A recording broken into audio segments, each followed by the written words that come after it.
Hello guys, welcome back to our channel Cybersters, and in this video I will tell you that how you can read someone's chat without letting them know, or how you can read anyone's chat without getting that scene tag.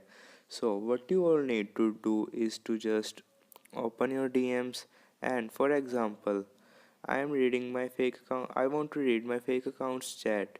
So what I will all need to do is to just turn off my internet connection and then open that chat, and then I can easily read that chat. So after reading that chat, I will just have to log out my real account and then turn on my internet connection and then re-log in that account.